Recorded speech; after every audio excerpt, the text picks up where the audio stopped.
여러분 안녕하십니까? 최석태입니다. 여론조사업체인 리얼미터와 한국갤럽이 앞에서 끌어주고 뒤에서 미는 식으로 문재인 정부를 띄우고 있습니다.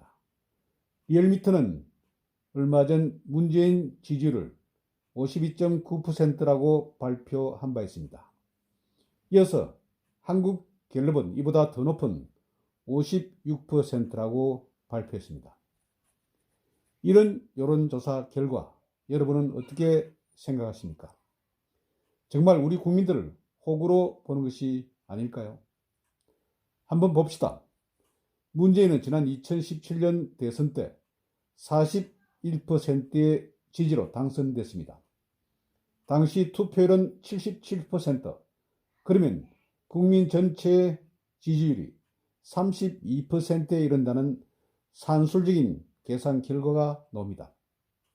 그런데 최근 올 4월 초에 발표된 문재인 지지율을 보면 리얼미터가 52.9%, 한국갤럽은 최근 17개월 사이에 가장 높은 56%라고 발표했습니다. 그러면 대선 때 전체 국민을 상대로 한 지지율 32%보다 단순 수치로 24%포인트가 올랐다는 것입니다. 비율로는 근 75%가 상승된 셈입니다. 뭘 잘했다고 최근 들어 이런 높은 지지를 받았을까요? 여론조사업체들의 분석에 따르면 우한 폐렴에 잘 대처했다. 이것 때문에 이렇게 높은 지지를 받았다고 합니다. 뭘 잘한 것이 없지 않습니까? 곧 종식된다.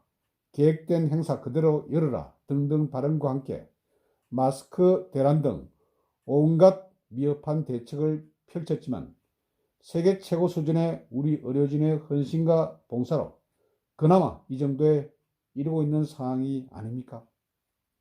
이런 상황에서 우리 의사 한 분도 진료 중에 감염돼서 숨지는 슬픈 일도 있었습니다.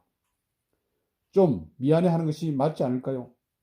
초기에 중국인 입국 금지를 시킨 대만, 싱가포르, 홍콩 등을 한번 보십시오. 확진자 사망자가 우리보다 훨씬 적은 상태입니다. 또 베트남과 몽골 등 일찍 중국인 입국 금지를 시킨 중국과 접경한 다른 나라도 훨씬 우리보다 확진자 사망자가 적습니다. 총선을 앞두고 아무리 밴드웨건 효과를 노린다고 하지만 좀 양심을 가져야 할 것이 아닌가 이렇게 생각됩니다. 밴드웨건 효과는 미국 서부 시대 때 서커스 등을 홍보할 때 앞에서 음악 밴드가 쿵쿵거리면 사람들의 관심을 더 끄는 효과를 말하는 것입니다.